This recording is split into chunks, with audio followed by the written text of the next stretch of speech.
మహేశ్వరం నియోజకవర్గానికి మహద్దశ పట్టనుంది. రంగారెడ్డి జిల్లాలోని ఈ నియోజకవర్గంపై రాష్ట్ర ప్రభుత్వం ప్రత్యేకంగా దృష్టి సారించింది. ముచ్చెర్లలో ఫార్మాసిటీ కోసం గతంలో సేకరించిన భూమిలో కాలుష్య రహిత నెట్ జీరో సిటీ ఏర్పాటుకు సన్నాహాలు చేస్తోంది. ఇందులో పలు కాలుష్య రహిత కంపెనీలను ఏర్పాటు చేయనుంది. సాఫ్ట్వేర్, హార్డ్వేర్ కంపెనీలు ఏర్పాటు కానున్నాయి. ఇక మహేశ్వరం చుట్టుపక్కల ఉన్న మరికొంత ప్రభుత్వ భూమిని కూడా పూర్తి స్థాయిలో సద్వినియోగం చేసుకొని ఈ ప్రాంతాన్ని వ్యాపార కేంద్రంగా మార్చాలని రేవంత్ సర్కార్ యోచిస్తోంది.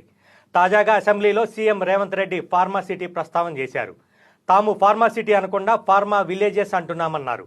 హైదరాబాద్, సికింద్రాబాద్, సైబరాబాద్ తర్వాత అక్కడ 4000 ఎకరాల్లో 4వ సిటీని అభివృద్ధి చేస్తామని చెప్పారు.